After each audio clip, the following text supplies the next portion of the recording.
Good morning students. तो आज हम फिर से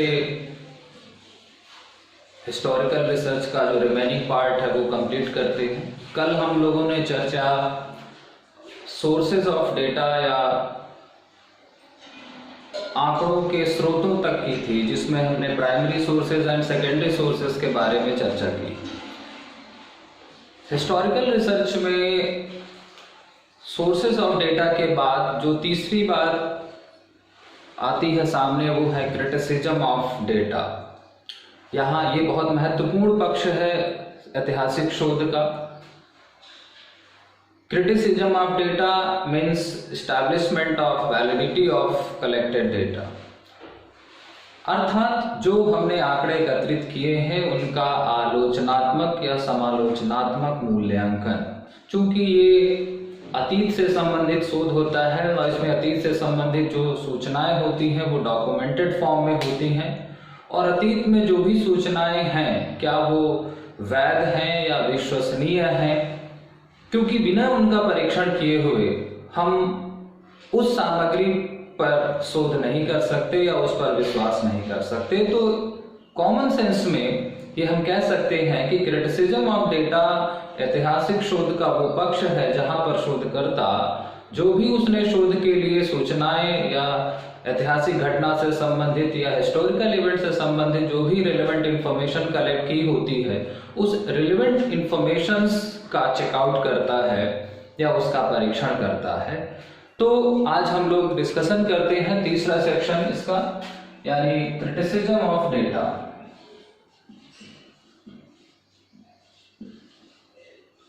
क्रिटिसिज्म ऑफ डेटा। अब हिस्टोरिकल रिसर्च में क्रिटिसिज्म ऑफ डेटा एक डुअल प्रोसेस है, अब ये डुअल प्रोसेस क्यों है इसकी चर्चा हम लोग अभी करते हैं, लेकिन उसके पहले क्रिटिसिज्म ऑफ डेटा का मतलब क्या है। क्रिटिसिज्म ऑफ डेटा का मतलब है establishment of validity of collected data, यानी शोधकर्ता ने जो भी डेटा कलेक्ट किया है उसकी वैलिडिटी को एस्टैब्लिश किया जाता है इस पक्ष के अंतर्गत। अब criticism of data dual process क्यों होता है? डुअल प्रोसेस इसलिए है क्योंकि यहां पर दो प्रक्रियाएं की जाती हैं। एक होता है एक्सटर्नल क्रिटिसिज्म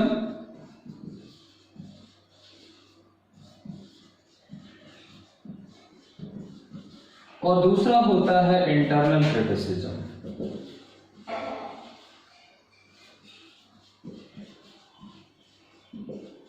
अर्थात बाह्य आलोचना और आंतरिक आलोचना। ध्यान रखें कि रिसर्च में इंटरनल और एक्सटर्नल वर्ड एक और रिसर्च में भी इस्तेमाल होता है जहां पर हम उसको एक्सटर्नल वैलिडिटी और इंटरनल वैलिडिटी कहते हैं। कई बार एग्जाम में स्टूडेंट कंफ्यूज हो जाता है इंटरनल और एक्सटर्नल को, तो वो केवल इंटरनल एक्सटर्नल ध्यान में रखता है। क्रिटिसिज्म और वैलिडिटी शब्द, क्योंकि वैलिडिटी शब्द यहां भी कहीं आता है, इस्तेमाल हुआ है, और इंटरनल एक्सटर्नल, लेकिन ये टर्म एक्सपेरिमेंटल रिसर्च में भी, प्योर एक्सपेरिमेंटल रिसर्चेस में भी इस्तेमाल किया जाता है, लेकिन वहां पर इंटरनल एक्सटर्नल क्रिटिसिज्म ना होकर के वैलिडिटी शब्द इस्तेमाल किया जाता है। तो इस बात का ध्यान रखें कि इंटरनल एक्सटर्नल वैलिडिटी का संबंध एक्सपेरिमेंटल रिसर्च से है, जबकि इंटरनल एक्सटर्नल क्रिटिसिज्म का संबंध हिस्टोरिकल रिसर्च से है। एक्सपेरिमेंटल रिसर्च में इंटरनल वैलिडिटी और एक्सटर्नल वैलिडिटी का जो मीनिंग होता है, और यहाँ पर इंटरनल और एक्सटर्नल क्रिटिसिज्म का जो मीनिंग होता है, दोनों में बहुत डिफरेंस होता है। तो बिल्कुल भी कंफ्यूज नहीं होंगे। इंटरनल वैलिडिटी और एक्सटर्नल वैलिडिटी क्या होती है इसका मीनिंग हम लोगों ने पहले डिस्कस कर लिया था, तो कोई कंफ्यूजन नहीं, बस रिमाइंड इस बात को कराना था यहाँ पर कि आप इंटरनल वैलिडिटी और इंटरनल क्रिटिसिज्म, एक्सटर्नल वैलिडिटी और एक्सटर्नल क्रिटिसिज्म को सेम नहीं समझेंगे। वापस हम आते हैं। अब क्रिटिसिज्म ऑफ डेटा के अंतर्गत जब हम एक्सटर्नल क्रिटिसिज्म और इंटरनल क्रिटिसिज्म की बात कर रहे हैं, तो इसमें पहले क्या करना है पहले आपको एक्सटर्नल क्रिटिसिज्म देखना है, फिर उसके बाद इंटरनल क्रिटिसिज्म करना होता है। ध्यान रखें कि बेहतर तरीका यह है कि आप पहले एक्सटर्नल क्रिटिसिज्म करेंगे, फिर इंटरनल क्रिटिसिज्म करेंगे। यहां पर अब एक्सटर्नल क्रिटिसिज्म का मतलब क्या है? यहां पर रिसर्चर जो डॉक्यूमेंटेड या जो डेटा उसने कलेक्ट किया होता है उसकी जेन्युइननेस का या उसकी शुद्धता का परीक्षण करता है कि वो डॉक्यूमेंट ओरिजिनल है या नहीं है। यानी एक तरीके की testing of originality of documents की जाती है। यानी यहां पर क्या होता है? Evaluation of originality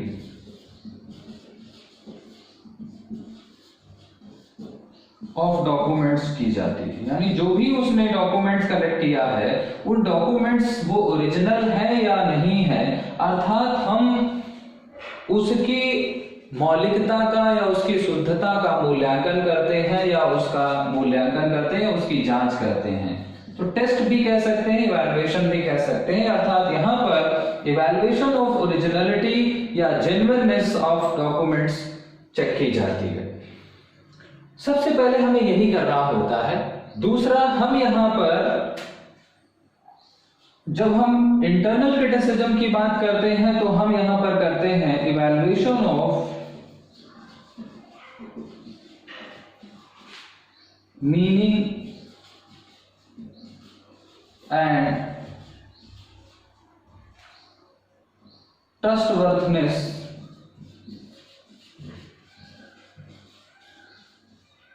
ट्रस्टवर्थनेस of document.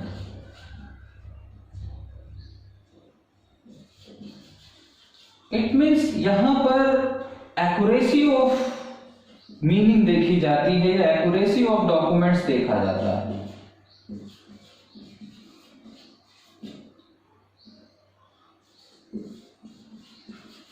दोनों में अंतर है।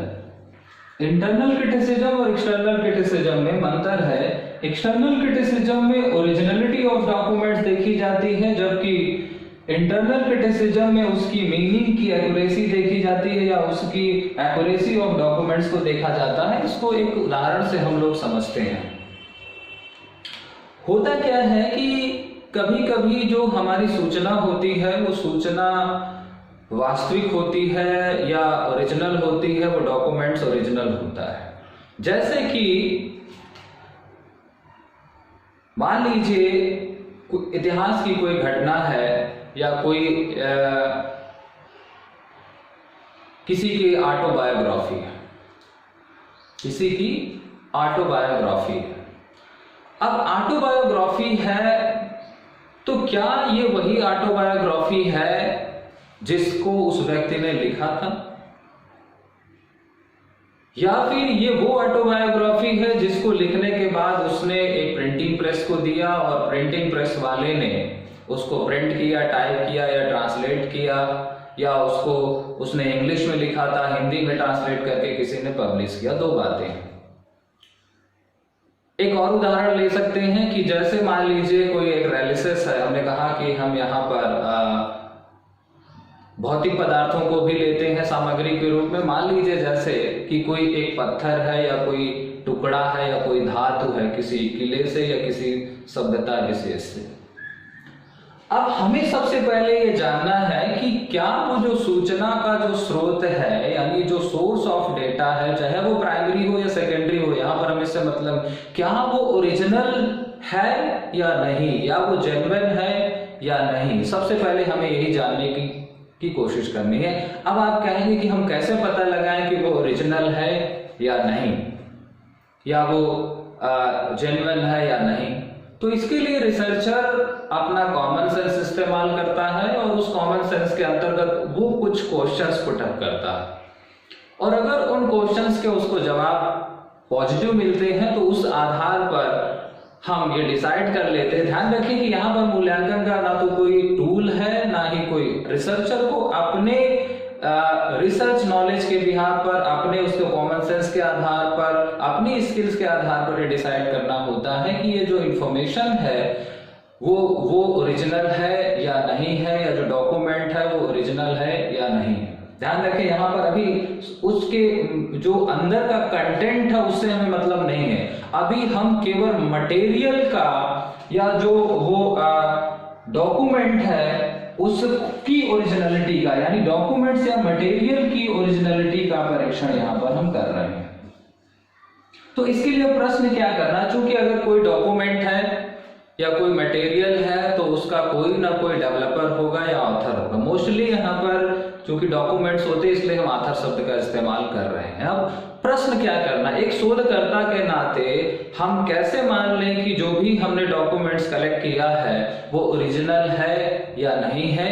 इसके परीक्षण के लिए 2-4 प्रश्न, एक प्रश्न हम अगर उससे करें और उसके जवाब ढूंढें तो उस आधार पर यह निर्धारित किया जा सकता है कि वो जो डॉक्यूमेंट है या वो जो मटेरियल है वो ओरिजिनल है या नहीं। अगर वो डॉक्यूमेंटेड फॉर्म में है तो पहला प्रश्न आप उससे करें कि who is the author of that documents. उस दस्तावेज का सृजनकर्ता या लेखक कौन है, क्या उस लेखक की उम्र, क्या उस लेखक की योग्यता उस तरह के डॉक्यूमेंट्स को लिखने के योग्य थी, क्या उसमें वो काबिलियत थी कि वो उस तरीके का डॉक्यूमेंट्स लिख सकता, क्या वो उस कालखंड में उपस्थित था। पहला प्रश्न। यदि आपको लगता है कि ये लेखक की उम्र उस तरह उतनी है कि वो उस तरह का उस घटना के साथ उपस्थित हुआ होगा या रहा होगा या उसमें उस तरह की योग्यता है कि उतना पढ़ा लिखा था कि वो इस तरीके का चीजें लिख सकता है या नहीं लिख सकता, तो पहला प्रश्न यानी कब और कहां वो डॉक्यूमेंट्स तैयार किया गया, इसके आधार पर बहुत कुछ उसकी ओरिजिनलिटी के बारे में हमको पता चल जाएगा। तो सबसे पहले आप लेखक के बारे में पता करें, फिर उसका समय, कालखंड और स्थान देखें कि कहां पर वो डॉक्यूमेंट्स बनाया गया या सृजित किया गया। फिर ये देखें कि जिस घटना के बारे में या जिस इवेंट के बारे में आप स्टडी कर रहे हैं उस इवेंट के कितने समय बाद उसको लिखा गया है या उसको बनाया गया है या सृजित किया गया है। क्या वो जिस समय घटना घटी उसी समय तात्कालिक रूप से वो डॉक्यूमेंट्स तैयार कर दिया गया या उससे बहुत समय बाद तो नहीं किया गया। तो आप गैप देखें, टाइम गैप देखें घटना और उस डॉक्यूमेंट्स के बनने के बीच का। तीसरी बात वहां पर देखें कि क्या वो जो डॉक्यूमेंट है उस घटना का पूर्ण विवरण है या आंशिक विवरण है, क्या उस डॉक्यूमेंट्स में उस घटना के बारे में पूर्णतया जानकारी है या पूर्णतया जानकारी नहीं है। चौथी बात, आप वो जो डॉक्यूमेंट्स है उसका फिजिकल और केमिकल टेस्ट भी किया जा सकता है। जैसे कि जो डॉक्यूमेंट्स है उसमें जो भाषा इस्तेमाल की गई है उस तरह की भाषा या उस तरह की शैली या उस तरह की स्क्रिप्ट या लिपि क्या उस कालखंड में इस्तेमाल में थी। अगर उस तरह की भाषा उस समय कालखंड में, जिस कालखंड के बारे में आप अध्ययन कर रहे हो उस समय प्रचलन में है तो बहुत कुछ उसकी ओरिजिनलिटी का पता चल सकता है। भाषा बहुत महत्वपूर्ण होती है। फिर उसको लिखने में जो इंक इस्तेमाल हुई है या जो पेपर इस्तेमाल हुआ है क्या वो उस कालखंड में प्रचलन में था, उपयोग में था। उदाहरण के लिए जैसे विल लिखी जाती है या वसीयत की जाती है या रजिस्ट्री होती है प्रॉपर्टीज की, तो आप देखते हैं कि उसमें स्टैंप लगती है, एक इंक इस्तेमाल होती है और उसका एक टेस्ट होता है, उसका केमिकल टेस्ट होता है कि क्या वो इंक ओरिजिनल थी या डुप्लीकेट है, क्या वो पेपर ओरिजिनल था, क्या उस टाइम पर ये प्रॉब्लम। बड़ी गोपनीय जानकारी होती है। जैसे नोट होते हैं, नोट का पेपर होता है, आप देखें कि नकली नोट होता है, असली नोट होता है, तुरंत डिटेक्ट हो जाता है क्योंकि उसमें पेपर को रिकॉग्नाइज कर लिया जाता है कि ये पेपर ओरिजिनल है या डुप्लीकेट है। इसी तरीके से लकड़ी है, मेटल है, तमाम और भी चीजें हैं। आजकल तमाम और भी साइंस में टेस्टिंग के तरीके आ गए हैं, तो हम वहां पर केमिकल टेस्टिंग या फिजिकल टेस्टिंग के द्वारा, भाषा टेस्टिंग के द्वारा, स्क्रिप्ट टेस्टिंग के द्वारा, ऑथर की एज के द्वारा, उसकी एबिलिटी के द्वारा, डॉक्यूमेंट्स के बनने के पीरियड के आदि के आधार पर हम ये पता लगा सकते हैं कि क्या वो चीज ओरिजिनल है, वो डॉक्यूमेंट्स ओरिजिनल है या नहीं है। और अगर इन सारे प्रश्नों का इस तरीके से हमने जो भी सामग्री संकलित की है, जो भी दस्तावेज हमने संकलित किए हैं, यदि हमको यहाँ से सकारात्मक जवाब नहीं मिल रहे हैं या वो चीजें मैच नहीं है, इसका मतलब वो ओरिजिनल नहीं है सोर्स, और उसे तुरंत हमें अपने स्टडी से बाहर कर देना चाहिए। क्योंकि जो चीज एक्सटर्नली वैलिड नहीं होगी उसमें इंटरनल क्रिटिसिज्म के होने के या इंटरनल रिलायबिलिटी होने की संभावना खत्म हो जाती है। कहने का तात्पर्य, यदि कोई एक व्यक्ति किसी किले के पर अध्ययन करना चाहता है और उसने उस किले के अध्ययन के लिए जो मिट्टी या जो ईंट या जो पत्थर के टुकड़े हैं वो उस किले के है ही नहीं, बल्कि उसके घर के पास में एक पुराना किला था वो उसके हैं, तो कैसे वो अपने घर के बगल के किलों की मिट्टी या उसके पत्थर के टुकड़ों या वहां से प्राप्त अवशेषों के आधार पर अध्ययन करेगा?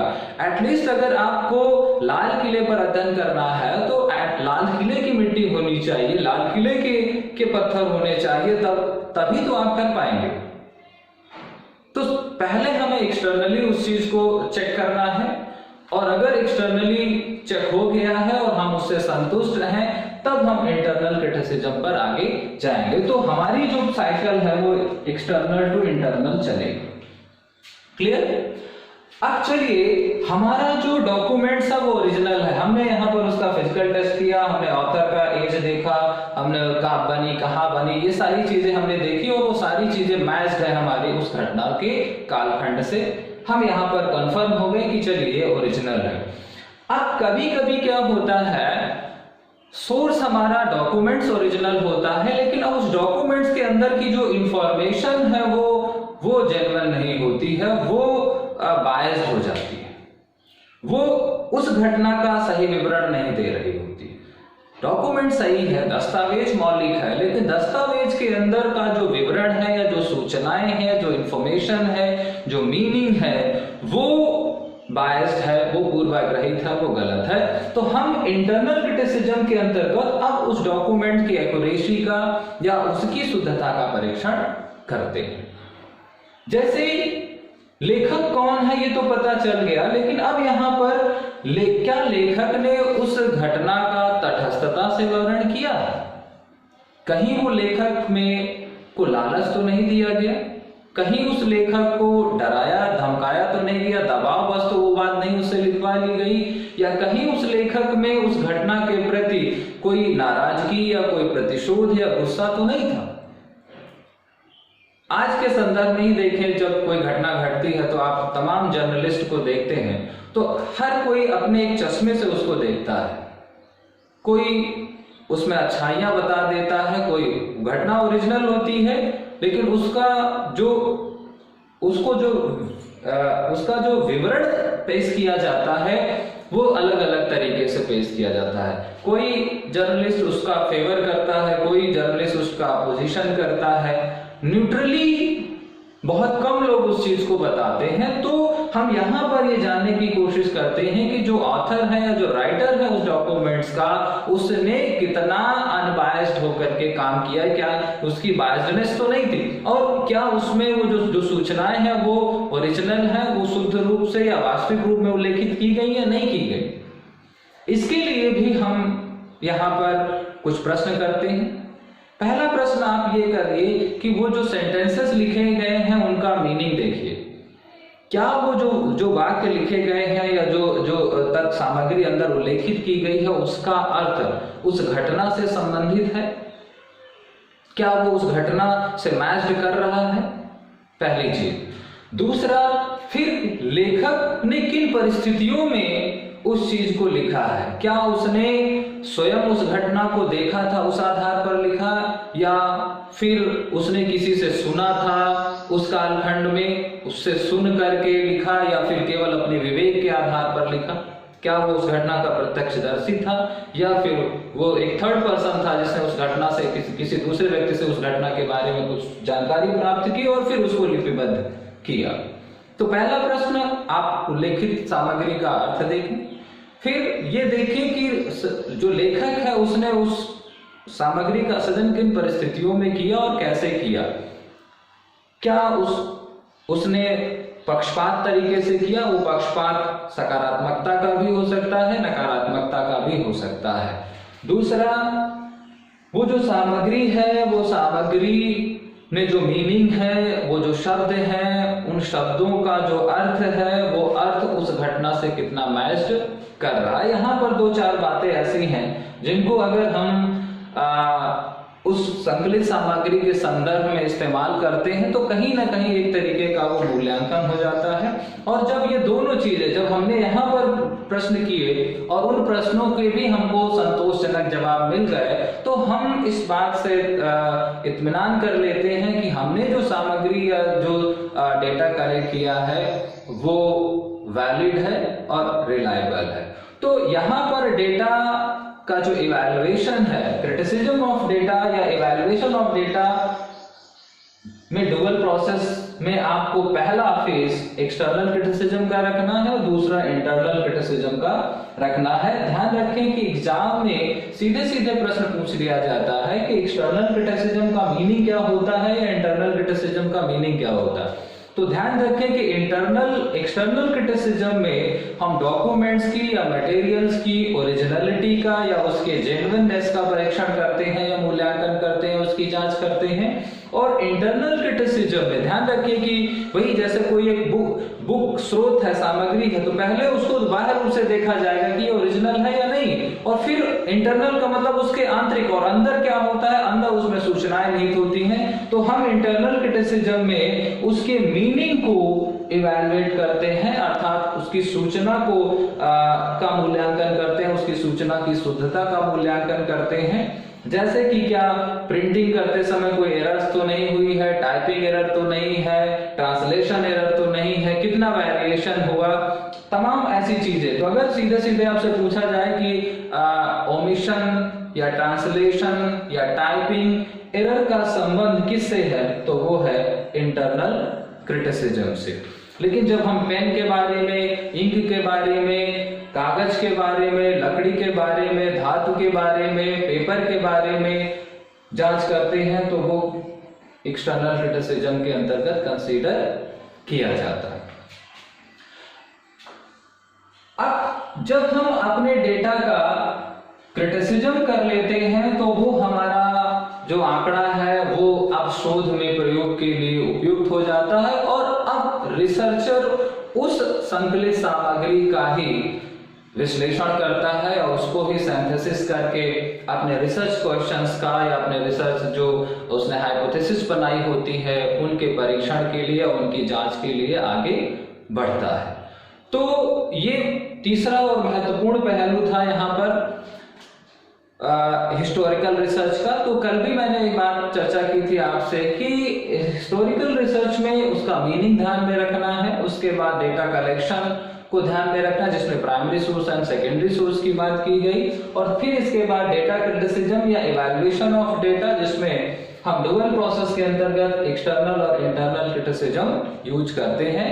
बस ध्यान ये रखना है कि अगर जो कोई भी डेटा या डॉक्यूमेंट एक्सटर्नली वैलिड नहीं होता है तो वो इंटरनली वैलिड होने की पॉसिबिलिटी खत्म हो जाती है। लेकिन एक्सटर्नल वैलिड है तो जरूरी नहीं कि इंटरनल वैलिड हो ही। ध्यान रखें, यहाँ पर कई दफा इस तरह का क्वेश्चन पूछा गया कि यदि कोई डॉक्यूमेंट एक्सटर्नली वैलिड है तो क्या वो इंटरनली वैलिड होगा? बिल्कुल भी हो भी सकता है और नहीं भी हो सकता है। लेकिन अगर वो एक्सटर्नली वैलिड नहीं है तो इंटरनल वैलिडिटी के होने की पॉसिबिलिटी पूरी तरह से खत्म हो जाती है। तो जो चीज पहले स्टेप में ही इनवैलिड हो जाएगी तो सेकंड स्टेप पर ऑब्वियस सी बात है वो इनवैलिड ही रहेगी। हमें सेकंड स्टेप पर जाना ही नहीं होता, उसको पहले ही हम एक्सक्लूड कर देते हैं। और इसीलिए हम जो सामग्री संकलन करते हैं या सोर्सेस कलेक्शन करते हैं या डेटा कलेक्शन करते हैं तो अधिक मात्रा में करते हैं, क्योंकि निश्चित रूप से यहाँ पर बहुत सारी चीजें जो होती हैं वो इनवैलिड होती हैं, फिल्टर होकर के बाहर हो जाती हैं। एक स्टडी बताती है कि एक रिसर्चर अपनी रिसर्च के लिए जितना भी प्राइमरी या सेकेंडरी सोर्सेज यूज करता है और जब उसका वो इवैल्यूएशन या क्रिटिसिज्म करने आता है तो उसमें लगभग 40% से ज्यादा जो डॉक्यूमेंट्स होता है वो फिल्टर हो जाता है, बाहर हो जाता है। इसलिए अधिकतम सामग्री जो है वो संकलित करने का प्रयास करना चाहिए, ताकि इंटरनल और एक्सटर्नल क्रिटिसिज्म के बाद भी हमको शोध के लिए पर्याप्त सामग्री उपलब्ध बनी रहे। तो अब इसके बाद हम इस टॉपिक पर एक अगले पहलू को डिस्कस करते हैं। हमने कल भी चर्चा की थी कि हम इस टॉपिक को व्हाट, व्हाई एंड हाउ के रेफरेंस में पढ़ रहे हैं, और अभी तक कहीं ना कहीं हम व्हाट के इर्द गिर्द ही चर्चा करते रहे कि हिस्टोरिकल रिसर्च क्या है, सोर्सेज ऑफ डेटा क्या है, कितने टाइप्स के होते हैं, एक्सटर्नल क्रिटिसिज्म क्या है और कितने तरीके से किया जाता है। अब हम इस रिसर्च के दूसरे पहलू पर आते हैं, व्हाई हिस्टोरिकल रिसर्च। अब इस व्हाई का जवाब का मतलब है क्यों, हिस्टोरिकल रिसर्च क्यों की जानी, और क्यों का मतलब है नीड या पर्पज। इससे भी क्वेश्चंस पूछे जा सकते हैं या पूछे जाते हैं। तो यानी व्हाई में हमें क्या डिस्कस करना है, हमें डिस्कस करना है उसका नीड या उसका पर्पज क्या होता है। तो हमसे अगर या उसकी इंपॉर्टेंस भी कह सकते हैं, कई तरीके से ये क्वेश्चन पूछा जा सकता है।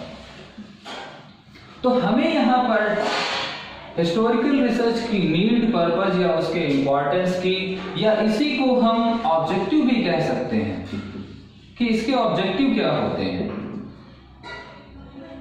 ये हमें यहां पर समझने की कोशिश करना है। कल भी थोड़ी बहुत चर्चा हुई थी, लेकिन आज हम थोड़ा सा फिर से सिस्टमैटिकली इस पर डिस्कस करते हैं। अगर हमसे ये पूछा जाए कि हिस्टोरिकल रिसर्च क्यों की जानी चाहिए, या क्या आवश्यक होती है, क्यों की जाती है, या उसका उद्देश्य क्या होता है, या उसकी जरूरत क्या होता है, उसकी आवश्यकता क्या होती है, तो कुछ 5-6 बिंदु निकल कर आते हैं हिस्टोरिकल रिसर्च के बारे में। अब वो 5-6 बिंदु हैं क्या, यानी सबसे पहला अगर हम यहां पर डिस्कस करें तो है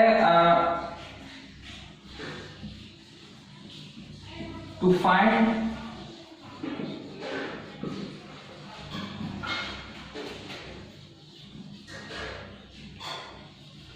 contemporary solution of problem। किसी वर्तमान की तात्कालिक समस्या का या का समाधान फ्रॉम पास्ट इवेंट्स, अतीत की किसी घटना से, अर्थात अतीत की किसी घटना से वर्तमान की किसी समस्या का समाधान प्राप्त करना। दूसरा, टू मेक प्रेडिक्शन, भविष्य कथन करना या भविष्यवाणी करना। अतीत के अध्ययन से हम भविष्यवाणी कर सकते हैं, टू मेक प्रेडिक्शन भी हो सकता है। दूसरा, to learn from past failureness and successes.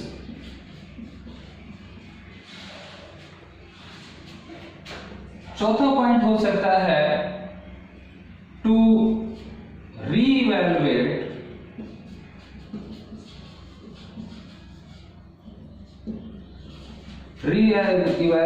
or reinterpret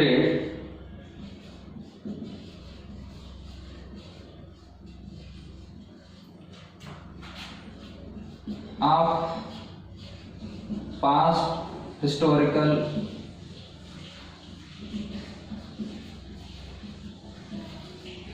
event। एक पॉइंट और भी यहां पर किया जा सकता है, to explore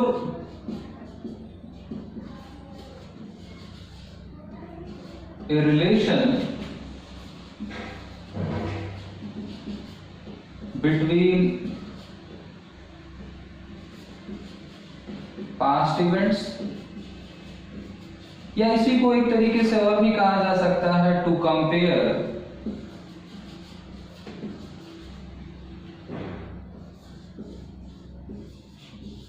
records of past events एक पॉइंट और यहां पर डिस्कस किया जा सकता है, to organise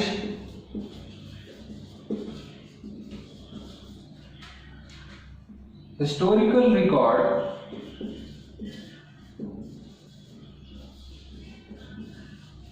sequentially।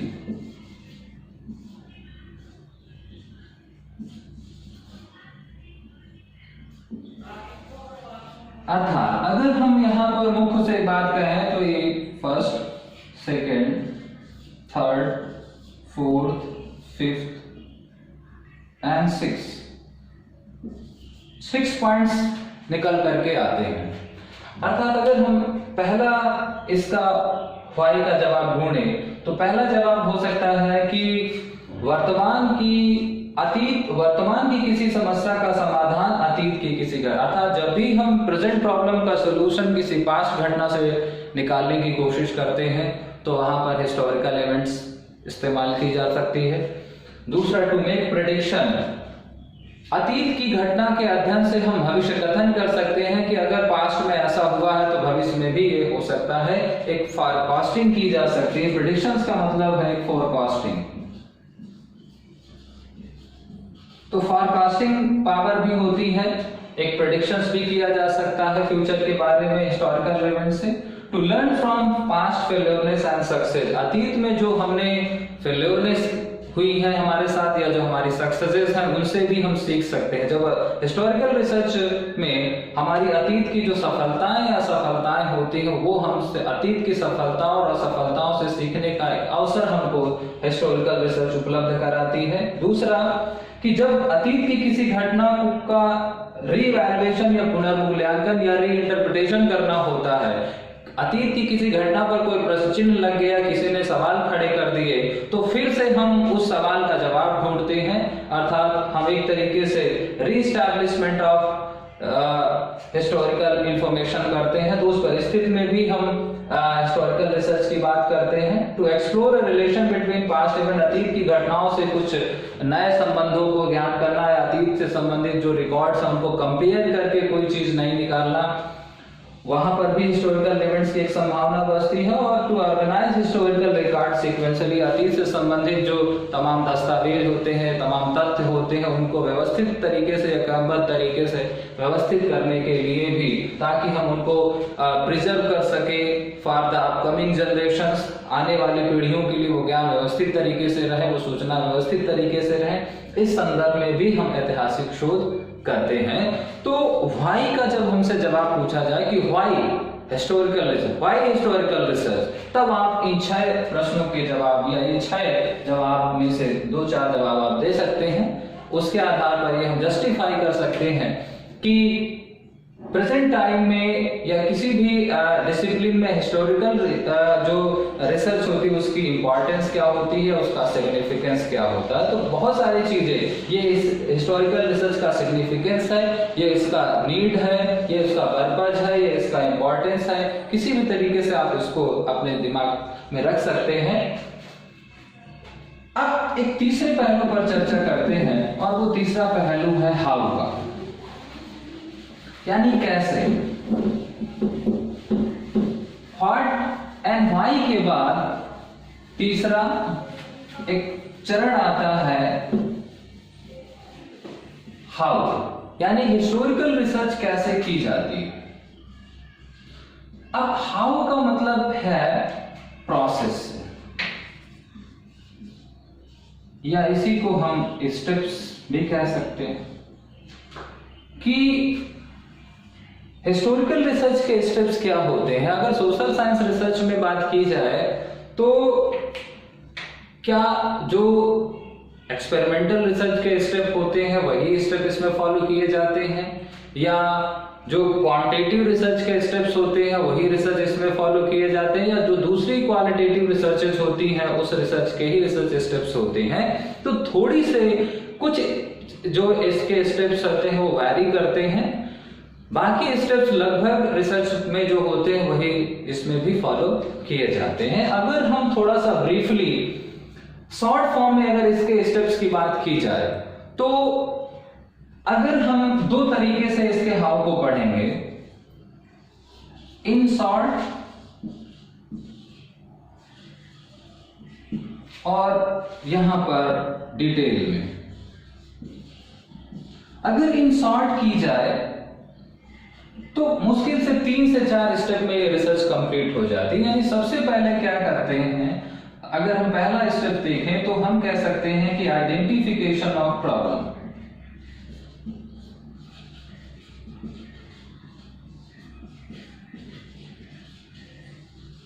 Identification of problem.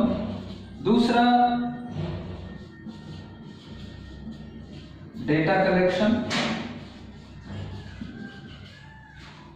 अब डेटा कलेक्शन कहां से होगा, प्राइमरी एंड सेकेंडरी सोर्सेज से। फिर तीसरा स्टेप्स होगा डेटा इवैल्यूएशन।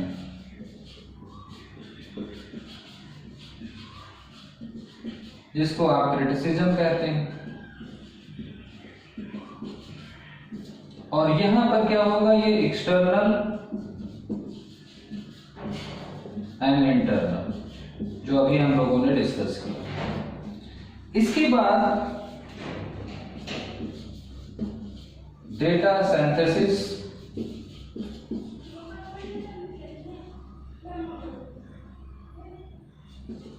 डेटा सिंथेसिस हम करते हैं। और पांचवा, इसके बाद हम इंटरप्रिटेशन एंड कंक्लूजन्स कर सकते हैं।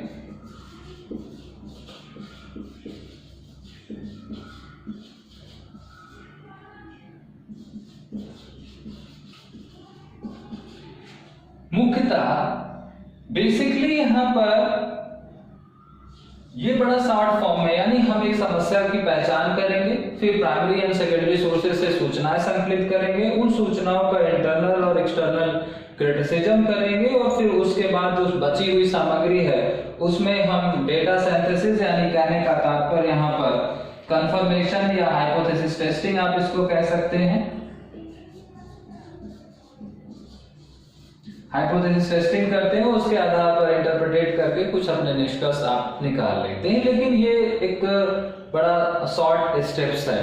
थोड़ा सा डिटेल फॉर्म में जब हम आते हैं तो थोड़े से स्टेप्स चेंज होते हैं यहां पर। अगर हम इन डिटेल देखें तो 8 स्टेप बेसिकली हिस्टोरिकल रिसर्च में माने गए हैं। सबसे पहला है आइडेंटिफाई प्रॉब्लम।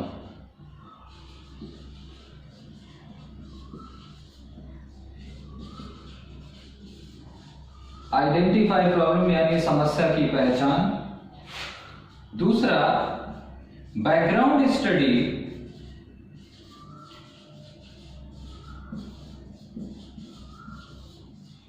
ऑफ कॉन्टेक्स्ट, जो भी आपकी समस्या है उसकी पृष्ठभूमि का अध्ययन। फिर तीसरा है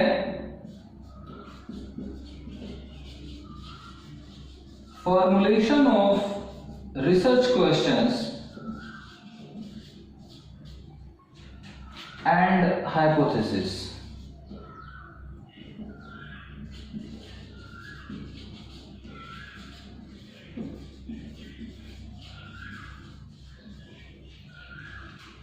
फिर चौथा है डेटा कलेक्शन।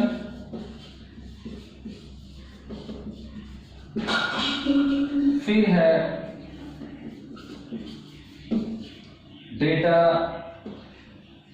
इवैल्यूएशन। यहां पर प्राइमरी एंड सेकेंडरी है और यहां पर वही एक्सटर्नल एंड इंटरनल। फिर डेटा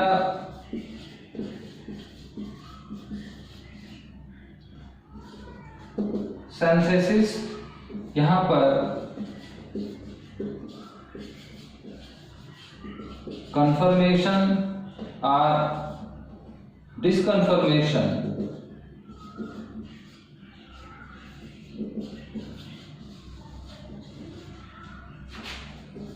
ऑफ हाइपोथेसिस होता है। इसके बाद 7वां स्टेप्स जो है इसका वो है इंटरप्रिटेशन एंड कंक्लूजन।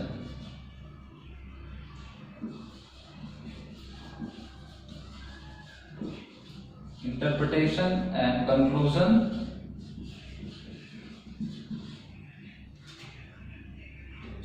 और 8वां स्टेप है रिपोर्ट प्रिपरेशन। सबसे आखिरी में हम प्रतिवेदन तैयार करते हैं, ये डिटेल फॉर्म में है। यानी अब थोड़ा सा इसको समझ लेते हैं कि सबसे पहले हमें समस्या की पहचान करनी है। समस्या की पहचान के पश्चात हमें उस समस्या की पृष्ठभूमि का अध्ययन करना है। फिर समस्या की पृष्ठभूमि के बाद हमें फॉर्मुलेशन ऑफ रिसर्च क्वेश्चंस, यही रिसर्च क्वेश्चंस को हम ऑब्जेक्टिव कह सकते हैं, एंड हाइपोथेसिस हम बनाते हैं। डेटा कलेक्शंस को यहाँ पर एक प्राइमरी और सेकेंडरी सोर्सेज से जब हम करते हैं तो इसी को यहाँ पर हम लिटरेचर रिव्यू का भी नाम दे देते हैं। कभी कभी लिटरेचर रिव्यू भी इसको कहा जाता है हिस्टोरिकल रिसर्च में। दूसरे रिसर्च में लिटरेचर रिव्यू को किसी और रेफरेंस में, लेकिन हिस्टोरिकल रिसर्च में लिटरेचर रिव्यू का मतलब है लिटरेचर कलेक्शन यानी डेटा कलेक्शन। फिर डेटा इवैल्यूएशन करना है, वही पहले एक्सटर्नल इवैल्यूएशन करेंगे, फिर इंटरनल, और उसके बाद जो सामग्री बचेगी उस सामग्री का हम संश्लेषण करते हैं, उस सामग्री का हम अध्ययन करते हैं। उसके आधार पर जो हमने हाइपोथेसिस बनाई है उनकी पुष्टि या अपुष्टि करते हैं, उनका कंफर्मेशन या डिसकंफर्मेशन करते हैं। जब कंफर्मेशन या डिसकंफर्मेशन हो जाता है तो उसके आधार पर हम किसी निष्कर्ष पर पहुंचते हैं, और उसके बाद निष्कर्ष के आधार पर अंत में शोध के सबसे आखिरी में शोधकर्ता उस शोध का एक प्रतिवेदन तैयार करता है, एक रिपोर्ट तैयार करता है, यानी अपना थीसिस या डिसर्टेशन प्रिपेयर करता है। अब यहाँ पर एक बात आखिरी में और हम आपसे कर लेते हैं कि क्या हिस्टोरिकल रिसर्च में हाइपोथेसिस बनती हैं, क्योंकि जब भी हाइपोथेसिस शब्द आता है तो हाइपोथेसिस टेस्टिंग भी होती है, और ये जो डेटा सिंथेसिस है ये कहीं ना कहीं हाइपोथेसिस टेस्टिंग की बात होती है। तो एक प्रश्न उठता है, कई दफा हमसे इंटरव्यू में पूछ लिया जाता है कि क्या हिस्टोरिकल रिसर्चेस हाइपोथेसिस ओरिएंटेड होती हैं या नहीं होती हैं। तो इस पर शोध के संदर्भ में शोध विशेषज्ञों के बीच मतभेद रहता है। कोई कहता है बनाई जा सकती है, कोई कहीं नहीं बनाई जा सकती है। लेकिन अभी तक हमने जो पढ़ा है या हमने जो समझा है, या जो अच्छे बुक्स हैं उनको जब आप स्टडी करते हैं तो एक बात सामने निकल कर आती है कि पहले हिस्टोरिकल रिसर्चेस में प्रचलन नहीं था हाइपोथेसिस का, लेकिन आजकल क्वालिटेटिव रिसर्च में भी हाइपोथेसिस बनाई जाती हैं। हाँ, वो स्टैटिस्टिकल नहीं होती क्योंकि इसमें डेटा स्टैटिक्स नहीं होता है, इसमें डेटा क्वालिटेटिव होता है। लेकिन ऐसा नहीं है कि हाइपोथेसिस केवल सांख्यिकी पदों में होती है या उसके स्टैटिक्स या मैथमेटिक्स से ही जांच की जा सकती है। जब हम यहाँ पर जो सामग्री है, जो बचे हुए तथ्य होते हैं, उन तथ्यों में से के आधार पर भी हम परिकल्पना का परीक्षण करते हैं। ध्यान रखें, लेकिन इनकी जो परिकल्पना होती है हिस्टोरिकल रिसर्च की, वो सांख्यिकी पदों में ना हो करके वो एक स्टेटमेंट के फॉर्म में होती है, कथनों के रूप में होती है, और उस कथन की पुष्टि या अपुष्टि सामग्री में निहित तथ्यों के या फैक्ट्स के बिहाफ पर की जाती है। अगर एक उदाहरण के तौर पर हम बात कहें कि क्या कोई भी एक एग्जांपल ले, मान लीजिए हमारी हिस्टोरिकल रिसर्च है कि क्या हमारी जो ब्राह्मणकालीन शिक्षा थी या हमारी जो वैदिक शिक्षा थी उसमें को एजुकेशन का कॉन्सेप्ट था। हो सकता है, वैसे तो है को एजुकेशन का कॉन्सेप्ट था, लेकिन अगर हमें ये पता करना है कि को एजुकेशन या सह शिक्षा का प्रावधान हमारी वैदिक शिक्षा में था या नहीं था, तो हम मान लेते हैं कि वैदिक कालीन शिक्षा में सह शिक्षा प्रचलित थी। ये हमारी परिकल्पना हो गई। अब जो भी हमने सामग्री संकलित की है उस पर अगर हमको उसके उदाहरण या ऐसे दृष्टांत मिलते हैं कि हाँ वहां पर लड़के और लड़कियां एक साथ गुरुकुल में पढ़ते थे, तो अगर हमको 500 पेज का दस्तावेज है हमारे पास और 500 पेज के दस्तावेज में हमको लगभग 30-40 जगह अंडरलाइन करना पड़ा कि वहां पर पढ़ते समय लड़कों के साथ लड़कियों का या विद्यार्थियों के साथ या छात्रों के साथ छात्राओं का उल्लेख है, तो उससे आधार पर ये बात कंफर्म हो जाती है कि हाँ वहां पर जो है वो सहशिक्षा का प्रचलन था। तो यहाँ पर परिकल्पना का जो परीक्षण होता है वो सांख्यिकी आधार पर नहीं होता कि टी टेस्ट लगेगा या कुछ लगेगा। यहाँ पर परिकल्पना का परीक्षण उस संकलित सामग्री में निहित तथ्यों के सापेक्ष के आधार पर होता है। अगर पर्याप्त मात्रा में तथ्य हैं, उपलब्ध हैं, तो उस आधार पर शोधकर्ता कहता है कि मेरी परिकल्पना यहाँ पर कंफर्म हो रही है, और अगर तथ्य नहीं है तो वो कहता है भाई यहाँ पर इसकी पुष्टि नहीं हुई है। तो इस बात का ध्यान रखें कि परिकल्पनाएं प्रयोग की जा सकती हैं, परिकल्पनाएं बनाई जा सकती हैं, इस्तेमाल होती हैं ऐतिहासिक शोध में, लेकिन परिकल्पनाओं की प्रकृति सांख्यिकी ना होकर के कथनात्मक होती है, और कथनात्मक परिकल्पनाओं का परीक्षण सामग्री में निहित तथ्यों के आधार पर होता है, ना कि किसी विशेष सांख्यिकी प्रविधि के आधार पर होता है।